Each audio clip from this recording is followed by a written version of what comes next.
Hello friends, welcome to a video on 10 states with the highest installed capacity of renewable power. First state is Rajasthan, 22,398 numbers.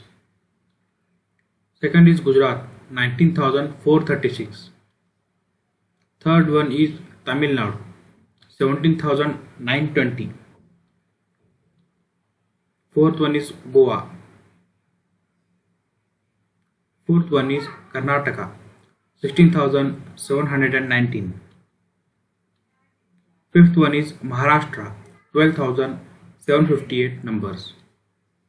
Sixth is Andhra Pradesh with 9,360 numbers. Seventh is Madhya Pradesh, 5,905.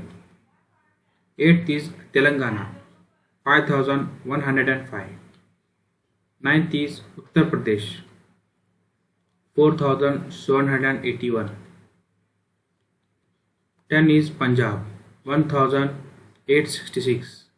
I hope this information found you useful. Please like, share and subscribe to our channel. Thank you.